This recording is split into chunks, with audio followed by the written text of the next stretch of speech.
So now, as we have seen the examples of fundamental units, there is one more thing to be explained in fundamental units, that uh, during early stages we assume that there are only three fundamental units, that is length, mass, and time. But as the research goes on and we have scientific discoveries, we later on means accepted that we have four more fundamental units, that are that those are electric current, temperature, luminous intensity, and the amount of substance. Uh, so there are in total seven fundamental units in SI system of unit. Three of those we have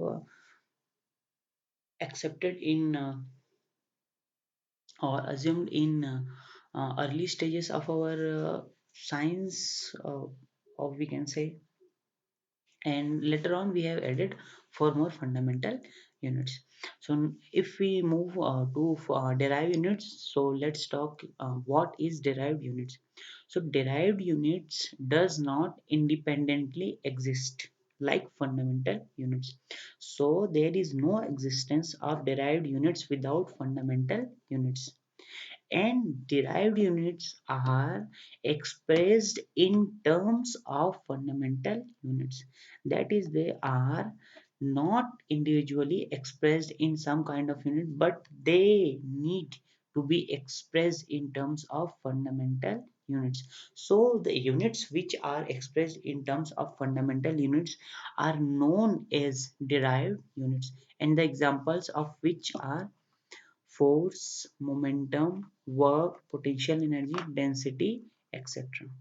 These are known as derived units. So the units which is not solely represented by itself, but we need some other fundamental units to be express that unit, is known as derived unit. There is no existence of derived unit independently. So now let's move on to system of units. So currently there is four system of units which are accepted by weights and means we can say scientific scientists.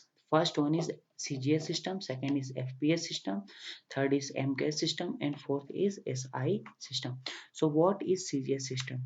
CGL system uses centimeter and centimeter, gram, and second. That is, length, mass, and time are measured in centimeter, gram, and second respectively. This is also known as metric or French system of units. Okay, and in FPS system, we use foot, pound, and second. That is, length, mass, and time are measured in foot, pound, and second respectively. This is also known as British system of units. And third system is MKS, that is meter, kilogram, and second. So we use meter to measure length, we use kilogram to measure mass, and we use second to measure time. And this MKS system is later on uh, modified and accepted as SI units. So SI unit is accepted, and in 1960 at Geneva there was a international conference of weights and measures in Geneva in 1960, and at that conference they have accepted that MKS system would be modified and known as SI system, that is International System of Units, and would be accepted internationally by scientific community. So now internationally accepted unit is SI system. It is the most important system of unit, because all the measurements are going to be happen in SI system in our later on chapters, and in general physics all of the measurements or units we will be represented in SI units only. So yeah, SI units is most important and universally accepted, we can say. In the next part, I am going to explain the 7 fundamental units and the supplementary units.